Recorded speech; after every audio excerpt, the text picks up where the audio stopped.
사무엘상 2장 12절부터 17절까지의 말씀을 제가 봉독하겠습니다.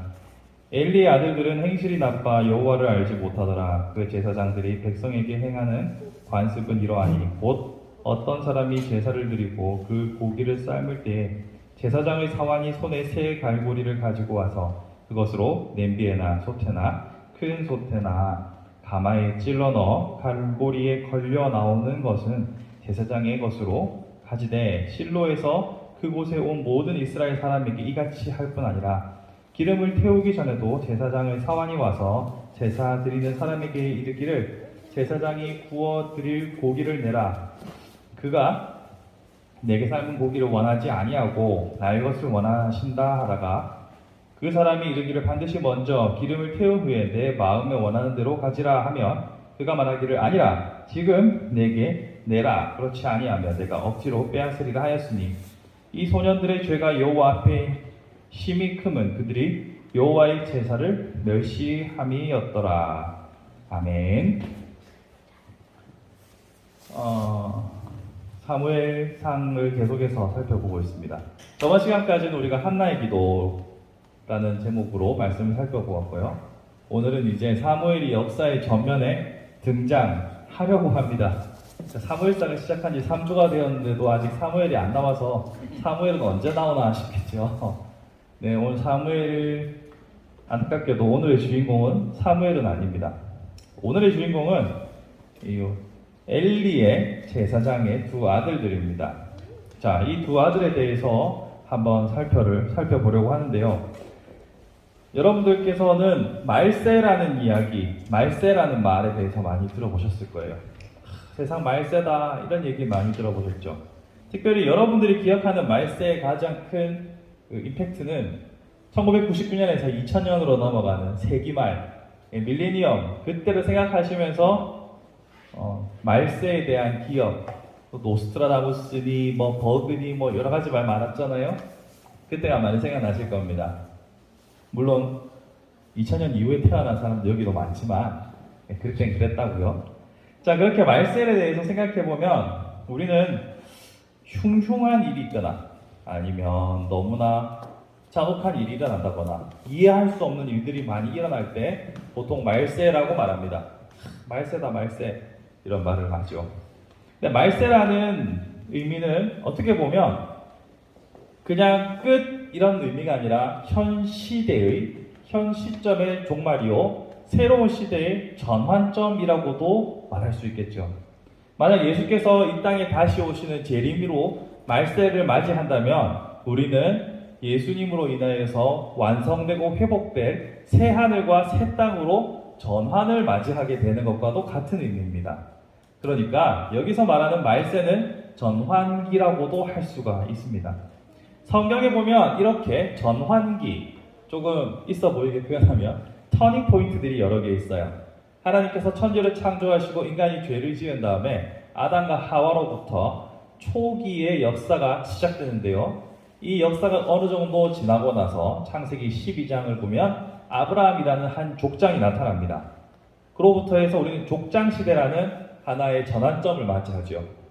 그리고 이 족장의 후손 아브라함과 이삭과 야곱으로 이어지면서 세월이 흘러 포로로 살아가던 애굽에서 나오는 시대로의 전환을 또 맞이합니다. 그것뿐만 아니라 가나안 땅을 정복하고 난 다음에 가나안 땅에서 사사들로 통치되던 사사시대로의 전환도 우리는 성경을 통해서 알고 있고요. 이 사사시대로부터 왕정시대로 넘어가는 전환기도 우리는 알고 있습니다. 자, 이쯤 되면 우리가 다루고 있는 이 사무엘상이 사사시대에서 왕정시대로 전환되는 전환기라는 사실을 먼저 기억해야 합니다. 전환기는 한 시대의 종말이요 새로운 시대의 시작이라고 말씀드렸죠. 이 전환기 때 쓰임받았던 인물이 바로 이 사무엘입니다. 그런데 이 전환기 때 나타나는 여러 가지 특징들이 있습니다.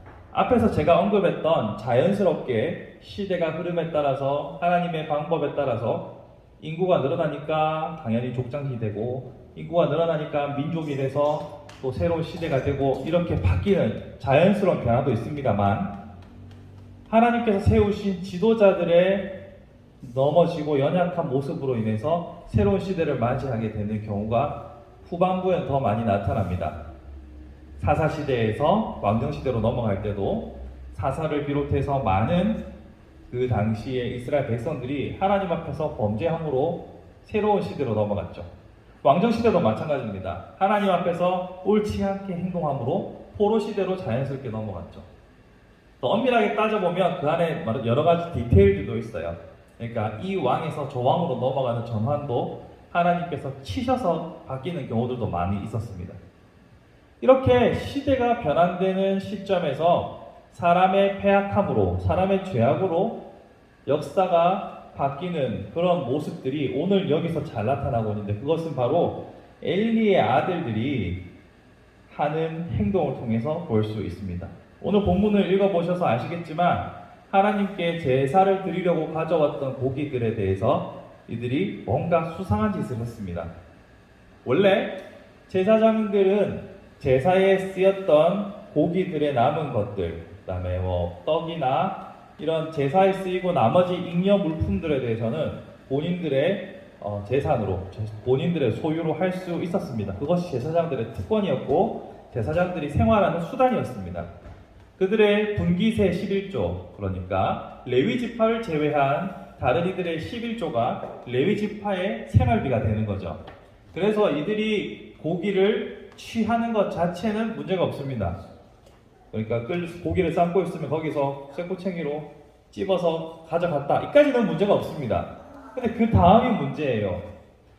여러분 보시면 15절에 기름을 태우기 전에도 제사장의 사환이 와서 제사 드리는 사람에게 이르기를 고기를 내라 라고 했습니다.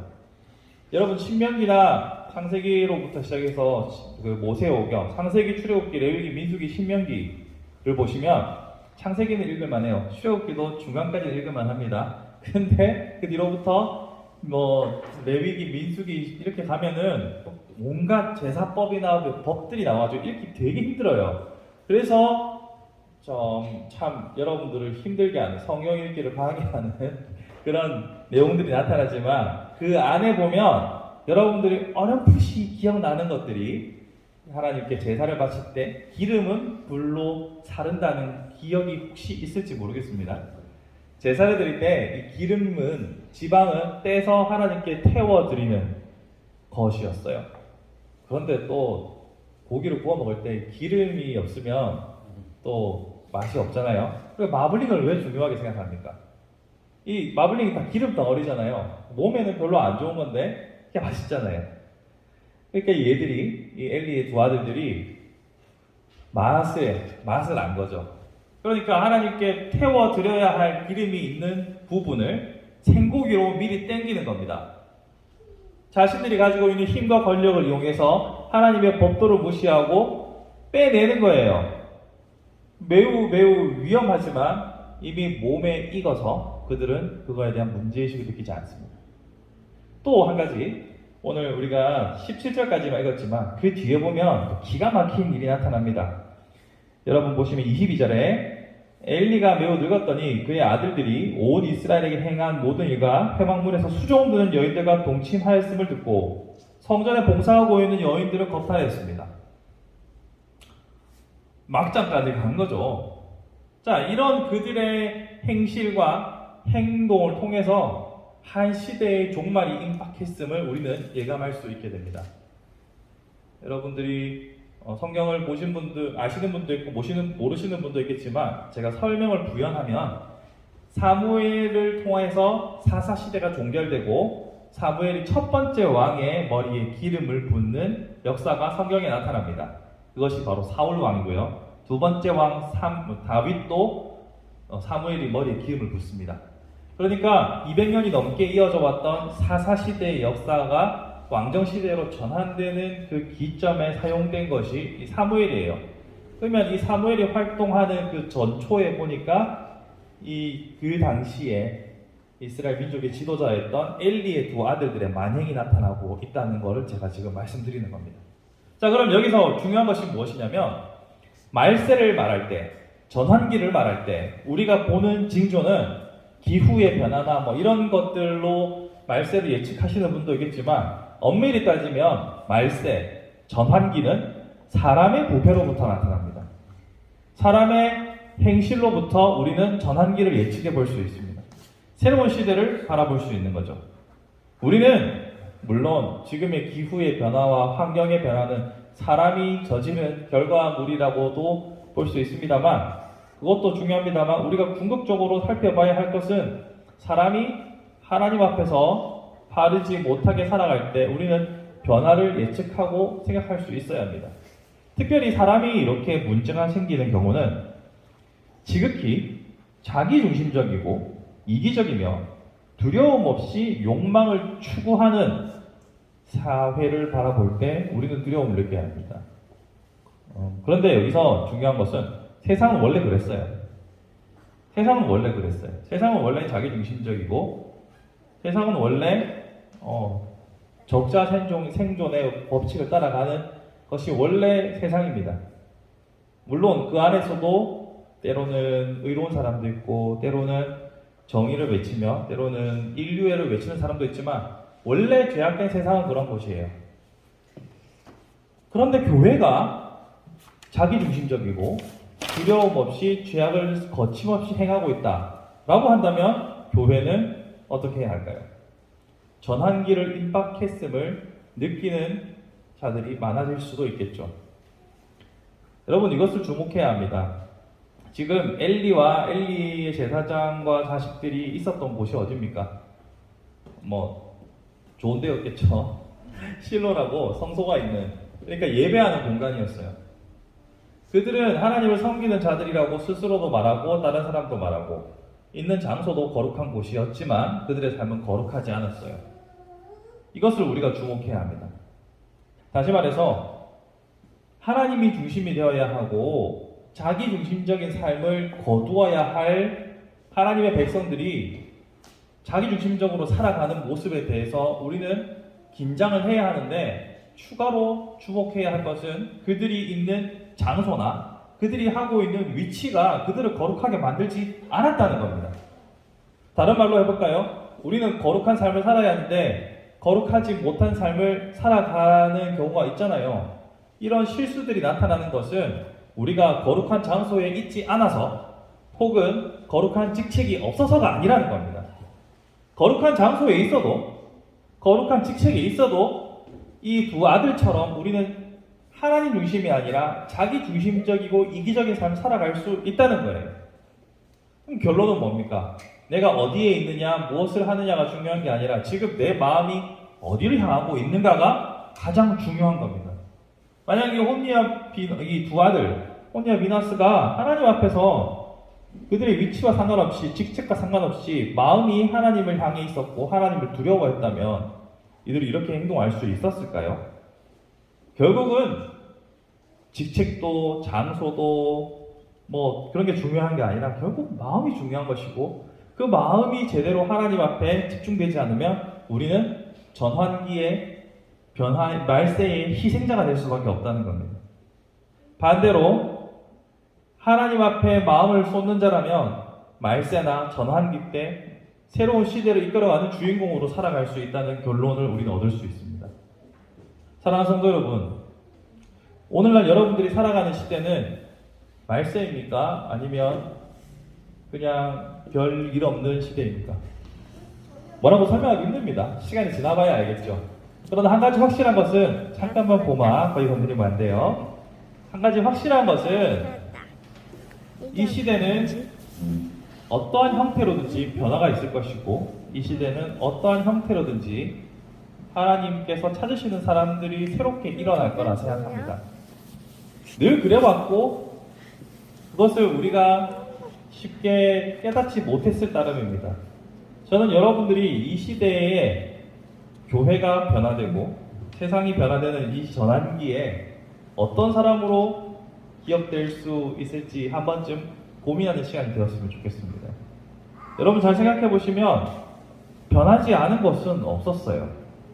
우리가 불변하다고 생각했던 많은 것들이 무너졌고 변했고, 생각보다 많은 변화들이 우리의 짧은 인생에도 늘 있어 왔다는 것을 우리는 기억합니다. 그럼 그 변화의 주인공이 누구이십니까? 하나님이시죠. 그 하나님의 뜻에 합하게 살아가기 위해서는 우리는 지금 우리 자신을 돌아볼 수 있어야 합니다. 즉, 나를 중심으로 내가 원하는 대로 나의 욕망이 이끄는 대로 살아가는 것이 아니라 하나님께서 기뻐하시고 원하시는 뜻이 무엇인가를 분별하는 것이 중요합니다. 오늘 여기 본문에 나왔던 이 두 아들들은 먹고 싶은 대로 먹었고 취하고 싶은 대로 취했고 남의 것을 빼앗았던 자들입니다. 오늘날 우리의 삶은 어떨까요? 여러분들은 정말 하나님을 중심으로 해서 모든 삶의 결정을 내리십니까? 아니면 나의 필요가 나의 결정을 나의 선택을 결정합니까? 잘 몰라요, 저도. 여러분이 어떤 삶을 사는지 저도 모릅니다. 그렇기 때문에 결코 여러분들을 책망하는 것도 아니고 결코 여러분들을 정죄하는 것도 아닙니다. 다만 우리의 모든 순간의 결정들이 하나님을 중심에 두고 있느냐 아니면 내가 중심에서 결정하는 것인가 고민하는 태도는 평생 우리가 견지해야 할 태도라는 것을 여러분들에게 전하고는 것이죠. 사랑하는 성도 여러분, 말씀을 정리해 보겠습니다. 이 두 아들들의 했던 행동들은 처음부터 그러진 않았을 거예요. 아마 조금씩 자신의 욕망이 하나님의 뜻보다 점점 더 자라면서 눈에 보이는 게 없어졌을 거라 생각합니다. 우리도 마찬가지예요. 처음부터 우리가 개망나니 같이 살지는 않을 겁니다. 조금씩 나의 욕망이 하나님의 뜻을 이기는 삶이 진행될수록 우리는 말세에 전환기 때 교체되어야 할 사람으로 가는 것이죠. 이것을 끊고 항상 전환기 때 여전히 쓰임받는 종으로 살아가기 위해서는 결국 나의 욕망을 정확하게 발견하고 하나님의 뜻과 나의 욕망을 같이 대조해 볼 수 있는 지혜가 필요합니다. 이를 위해서 여러분들이 함께 기도하고 고민하셨으면 좋겠습니다. 내가 나의 욕망을 멈춰서 생각해보고 고민해보지 않으면 내 욕망의 실체를 잘 알지 못하거든요. 우리는 진짜 우리가 원하는 것이 무엇인지, 왜 이것을 원하는지 사실은 모르고 마음이 끌리니까 그렇게 할 때가 많습니다. 하지만 마음이 끌리는 대로만 사는 것이 아니라 주의 말씀이, 주의 성령이 이끄는 대로 살아갈 수 있는 우리가 된다면 너무나 멋진 일이 될 것 같습니다. 사랑하는 성도 여러분, 나의 욕망이 아니라 성령께서 이끄시는 대로 살아갈 수 있는 우리의 일평생이 되기를 간절히 소망해 봅니다.